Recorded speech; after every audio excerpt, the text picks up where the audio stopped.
Ladies and gentlemen, uh, good day to you. This is Professor Swaminathan. I will be speaking on motivation. I think it's chapter 10 in the book. So let me start by saying that, I have a sheet of paper on my right. I've made some notes. I kept so that I don't miss key points. So if I look at it, look at the sheet of paper every now and then, let it not distract you. This is one of the most important chapters in the course itself, in life, and in management. And let me explain why it becomes even more relevant today. So, if you go back and see how we have reached where we are today, um, we started with the agricultural age. Man was a forager, he was a hunter and gatherer. The agricultural age was then born. The main goal was, to find food and feed himself or herself and those who depended on him or her. The agricultural age was born. That led to the industrial age when the steam engine was invented, James Watt. And then when the semiconductor was invented, which is really the transistor by William Shockley, in the late, somewhere in the 40s or maybe early 50s, at the Bell Labs of AT&T, the information age was born. Now, here is something to think about. During the agricultural age, it was very easy to supervise people. You had 4 or 5 people. They were digging a trench, let's say, or they were, planting some crop.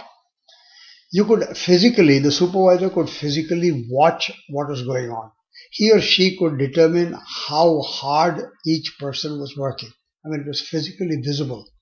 And therefore, to be able to determine who worked hard or who worked harder or who did not work was pretty easy. And then to compensate them for that effort accordingly was also easy. So the actual labor was visible. Now today, if you see, in the information age, you have people sitting in front of a computer. You have people manipulating information or data. So you can't actually see what is going on until the effort is completed. You can only see the outcome. In the agricultural age, where labor is involved, you could actually see the process. You could see, the amount of work a person was doing, and, at the same time, you could determine the outcome. And now, the outcome is visible much later.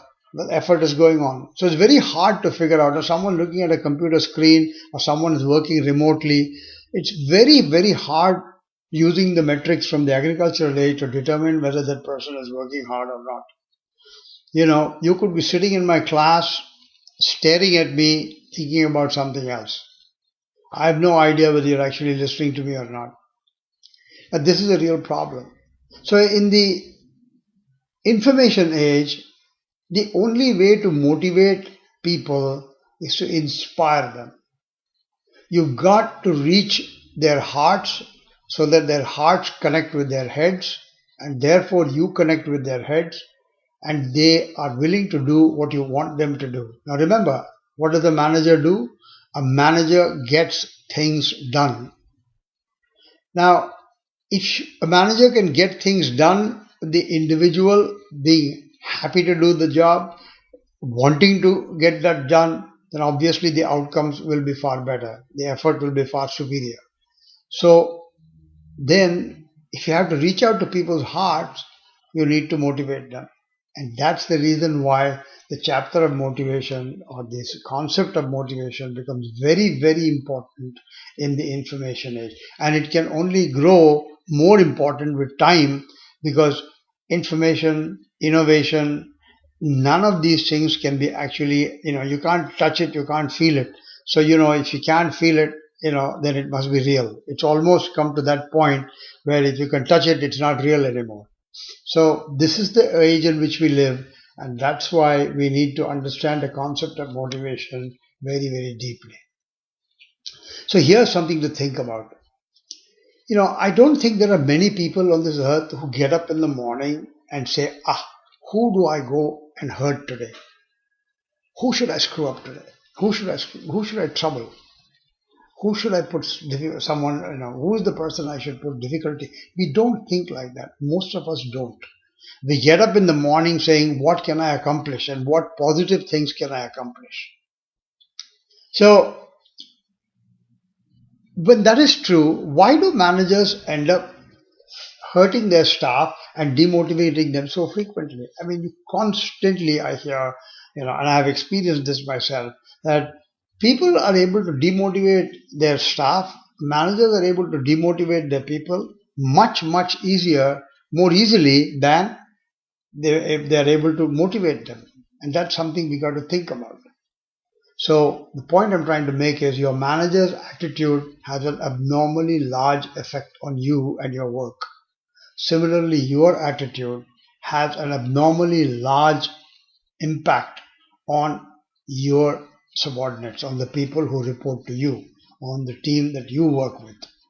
So ask yourself, do you get up in the morning saying, good morning, God, or do you say, good God, it's morning?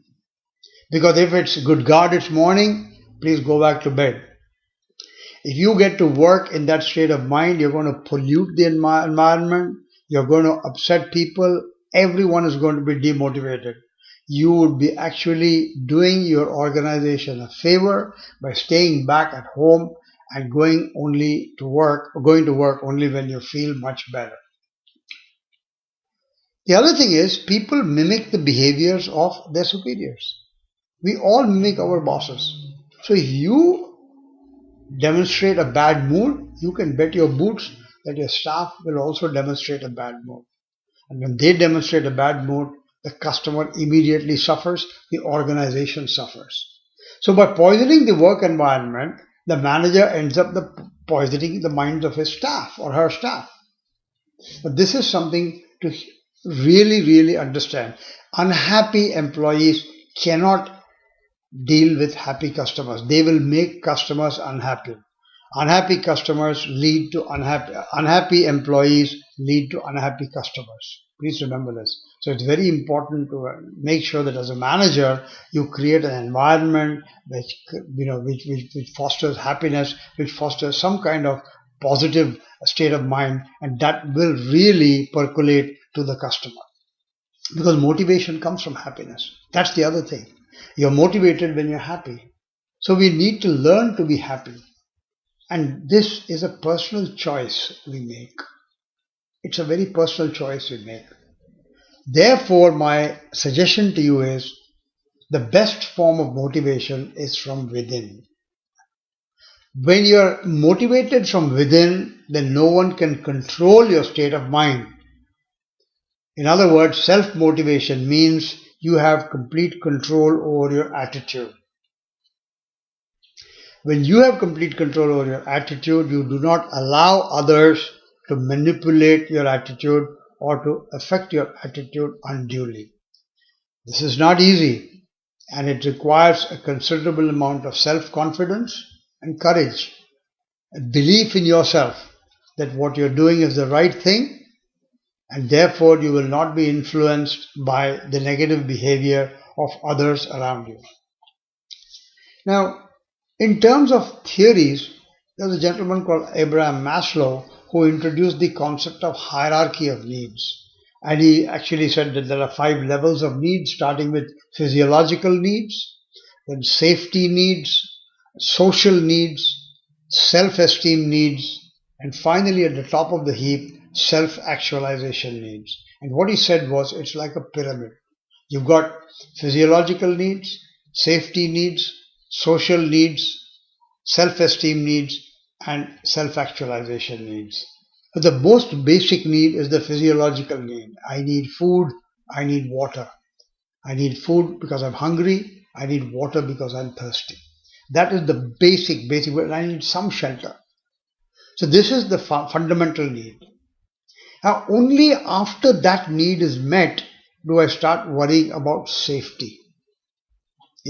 I want the safety of knowing some other people who can make sure that, I'm well looked after. So, the police force, the presence of a police force gives me comfort that I'm safe. That need comes only after food and shelter. So you have the physiological needs, and once the physiological needs are met, only then do you begin to feel the need for safety.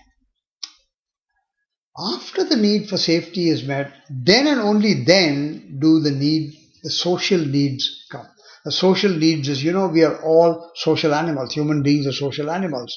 No man or woman is an island. We believe in living in groups. We believe in interacting with one another. Why do you think there's a church? People go to a church and then they form a group there, and that becomes their social group. People join and play bridge, and they become a bridge group. People go and play golf, they become a golfing group. People go and watch a ball game, they go as a group. All this is to fulfill social needs. Religion basically was born only to fulfill social needs. There's really no other need for religion, apart, of course, those who invented religion also, cleverly used it to usurp power, but that's another story. Religion, why is religion still so popular? It's only because it fulfills some social needs. I'm a Presbyterian, I'm a Baptist, I'm Jehovah's Witness, or I'm a Roman Catholic, whatever it is. I'm a Hindu, I'm a Brahmin, I'm a Muslim. So all this comes from fulfillment of desire for social needs and trying to fulfill those social needs. So the point is this: when I'm hungry, I don't care whether I belong to this church or that church. I really don't care. Which means that people are motivated by their lowest unmet need. And this is the key learning from Abraham Maslow. People are satisfied when you meet their lowest unmet need. So if I'm in need of food, give me food. Don't give me something else. Don't give me, don't make me a member of a club. That is not going to give me any happiness. So the trick really lies in finding out the lowest unmet need of our employees and then working towards fulfilling them. Now remember, not everyone is motivated by the same rewards because not everyone is having the same unmet need. What does that mean to you as a manager? As a manager, you have to know every individual who works with you to figure out his or her needs. And that really is the brilliance of a manager. A brilliant manager knows what motivates each and every member of his or her team. And then they craft the rewards, they craft whatever they are going to offer in line with the unmet needs of each individual. This is very important to remember. Now, as far as motivation is concerned, it's also very cultural. For instance, Japanese have very strong ties to their team members. There is an interesting story of a Toyota plant I think in Louisville, Kentucky, where they had an American manager and a Japanese workforce some years ago. And when something went wrong with the assembly line had stopped because someone made a mistake. The manager wanted to find out from the supervisor of the team who made the mistake. The supervisor went back and told the manager, it doesn't matter who made the mistake, we will rectify it and we will make sure it doesn't happen again. The American manager simply could not understand. He said, no, I've got to know who made the mistake because I've got to, deal with that person. And the supervisor said, look, it doesn't work that way. The Japanese culture, if you single out someone either for praise or for punishment, you will destroy the integrity of the whole group. Because that is the culture of the Japanese. Among themselves, and as a supervisor, I will work with them to resolve the issue and make sure it doesn't happen again. So remember one thing, if you got a Japanese worker working for you and you praise him or her in public, he may not like it because his group might, he might feel alienated from his group. So this is something very important to remember. Motivation can be cultural. So remember this. So in order to understand how to motivate people, you must also understand the culture your people come from. So that's the other big job you have to do. So if you ask in terms of Maslow's hierarchy of needs, I come to teach at the school here. Why do I come to teach? Because I want to fulfill my need. My unmet need is self-actualization, right at the top of the heap. At this age, I don't care about money. At this age, I don't care about someone giving me another car or me buying another house. It's not interesting to me. My interest is when I see that smile in my student's face, when I see that mark of understanding, the aha look in my student's face, or when I'm coaching someone, I see that the person has actually benefited from my coaching. She says, "Oh, thank you very much." That really is what I'm looking for. So if you want to satisfy me, all you got to do is to say thank you. Because that's what I need. I'm not going to be satisfied by more money or less money. I'm not going to be satisfied by, another, $10. No, I'm not going to be satisfied by a bonus. No, I'm going to be satisfied by a thank you. So we've got to understand this very, very importantly. Now, remember one thing that in when you try to motivate people, you've got to understand how to apply it at work. So I'll give you an example. This happened when I was a manager at Shell. I ran the IT department of Shell. It was not called IT those days. It was in the early 80s. It was called the computer department. Now, Shell is a highly structured organization. I don't care what they tell you. They're highly, highly structured. Even today, they're highly structured. And extremely everyone, it's a very, very unified chain of command. And, God up there determines most of the things that happen. I worked in Shell long enough to know that that is the truth. No matter who tells you it's different, it may be slightly different today, but culturally, it's pretty much the same. This was the Shell, that is run by SIPC, that is Shell International Petroleum Corporation, run out of Shell Center in London. I was part of supply marketing of that, so it's not Shell Oil in the US. Now, I had this team, and because of the structure of the organization, my team, I was known as senior staff. The people who reported me were either intermediate staff or junior staff. So you had junior staff, junior staff, intermediate staff, senior staff, and then you had called international senior staff. These were the fellows who were supposed to be cat's whiskers just because they came out of a UK or Sweden or some place like that. There's nothing else special about them. Anyway, so there were 4 levels. Now, up to senior staff, you were entitled to business cards, but intermediate staff and junior staff were not entitled to business cards. And there was only so much to do. You had a policy manual that was this thick, thicker than the Bible, and you had to go by, and they had administration managers whose only job was to implement that policy manual. They didn't care a damn what else happened, most of them. So I was thinking, how do I motivate my staff? I mean, my staff are good people. They're very good. They work very hard, but there's so little I can do for them. So one day I was holding a business card, so let me show, let's say that this is a business card. So I was holding a business card. Let me just see if I can go. I got a business card which is blank on the other side. Do I have a card that is blank on the other side? Probably not. So anyway, let's say that I was holding a business card, and it was my business card. It was blank on one side, and it had my name on it. So I was just twiddling the business card, wondering how, what I could do to please my really motivate my staff. And in particular, one of the persons who worked with me, a chap called Philip, he had actually done something quite good that morning, and I wanted to really say thank you to him in a nice way, not just say thank you, because I felt that wasn't enough.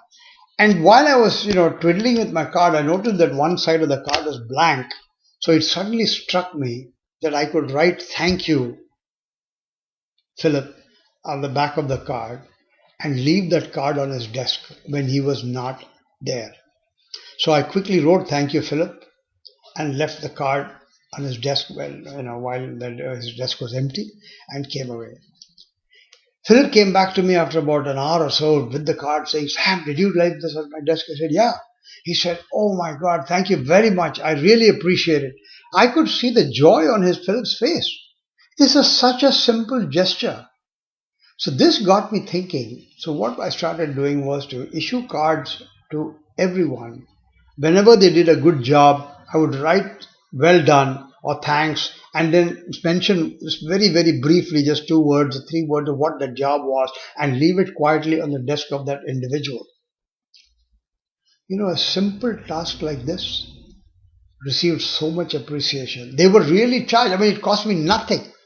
Except to write this on my card, say thank you, and leave it. And then at the end of the year, I said, "Why don't you bring the cards back? We'll use that for performance appraisal, and you'll see, if you got lots of cards where you've been appreciated, then it becomes even easier to appraise your performance because you've done so many good things. And also, you tend to forget what people do unless you keep a good diary. So here was a way of diarizing the good jobs they've done, immediately recognizing them, and then, of course, saying at the end of the year, you got so much, and therefore you deserve a bigger bonus than somebody else. So because you can't give a bonus to someone every day, so here was a simple way of motivating people, understanding. Good, I had understood their unmet need. Their unmet need was recognition. It was almost somewhere, number 4, self, they had, for the physiological needs were met, their safety needs were met, their social needs were met, but the self-esteem needs, recognition and reward, they wanted to be recognized. And this was a simple way of recognizing them. I realized, are very useful. So the moral of the story is, when a person is hungry, don't give him or her an award recognizing hard work or a pat on the back. Give that person food. So the lowest unmet need is the key. Now there was another theory by a gentleman called Herzberg, and what Herzberg said was, some actions are motivating factors while others are what he called hygiene factors. And let me explain this very simple. Hygiene factors are necessary as they serve to maintain the status quo. What does that mean? You receive your pay. Now you receive your pay on the first and third Wednesdays of every month, let's say. Now, the fact that you receive your pay on the first and third of every month will not motivate you. But if your employer does not ensure that you receive your pay on the first and third Mondays of every month, it is sometimes on Thursday, sometimes on Friday, sometimes on week 2, that will greatly demotivate you. So receiving pay on time is a hygiene factor, not a motivating factor. You have a decent, workspace, you have a table and chair to sit, nice desk and chair to sit, there's adequate lighting in your office, the temperature is reasonably well controlled, you can work well. But none of these things motivate you. You know what? Change the temperature. Make it go too warm or too cold, and you'll be demotivated. You say, "Hey, what the heck's going on?"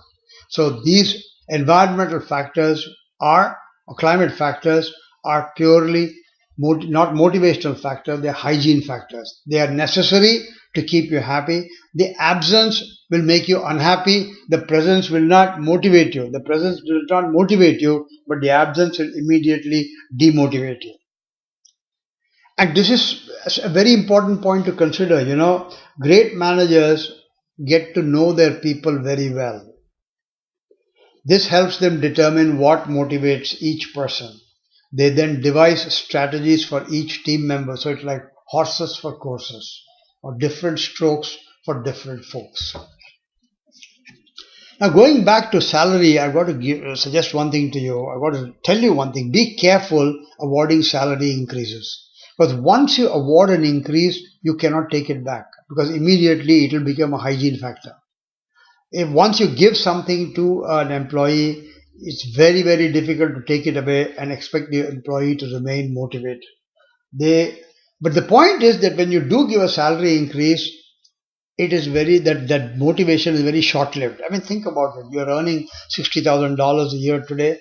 I say that, okay, now you work for me, and I say, look, you've done a great job. I'm going to pay you $80,000 a year from January 1. You are excited. You go home. You tell your family. You tell your family, wow, you know what? You are terribly excited. Next morning, you come to work fully charged. Then comes January 1, you receive a check, or February 1, because your pay goes up in January. So on February 1, you're eagerly anticipating an increase, and you get the $80,000 worth of money for that month. And you say, wow, again, you're very happy. You probably go back and tell your family, again, excitement, go out for a good meal, etc. Then comes March 1 and then April 1. March 1, yeah, you see your check, you're a little happy. By April 1, you don't even see your check because you know what is there in it.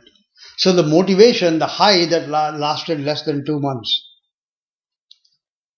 That is the problem with salary increase. Now let us say your performance goes down and I reduce your salary, or I say it's very hard to reduce your salary because it will completely destroy your motivation. So be careful when you award pay increases. Better to award bonuses so that you keep the pay at one strict level, and pay is only increased when really there is a particular change in responsibility, etc., etc. Also, someone is doing a very good job as a salesperson. Do not promote that person into a sales supervisor or sales manager. You will often end up losing a great salesperson and getting a lousy sales manager. Not every good salesperson becomes a great sales manager. So here is the magic mantra. Pay for performance, promote for ability. Somebody performs well, give the guy a check. Give the guy some money, send him on a vacation. But it is promotion. You make a salesperson a sales manager, that salesperson should have demonstrated greater ability, the ability to manage, the ability to take on more responsibility. Only then you promote. So pay for performance and promote for ability. So in a knowledge-driven society, ladies and gentlemen, people are motivated when they get greater responsibility and are able to influence larger segments of society. This is a very, very important factor. And today, people can influence very large segments of society thanks to technology. And this is the reason why people and companies like Apple, Google, and Microsoft are highly motivated, because they believe they're changing the world. The guy who wrote Gmail, imagine his impact on the world. There's millions and millions of people using Gmail. That really motivates people. One of the most critical responsibilities managers carry is to keep their teams motivated. And as we know, as I told you before, to summarize, the job of the manager is to get things done. So when your team is motivated, things get done. They get done well, they get done on time, and they are often done under budget. That really is the story of motivation, and that is why motivation is so important.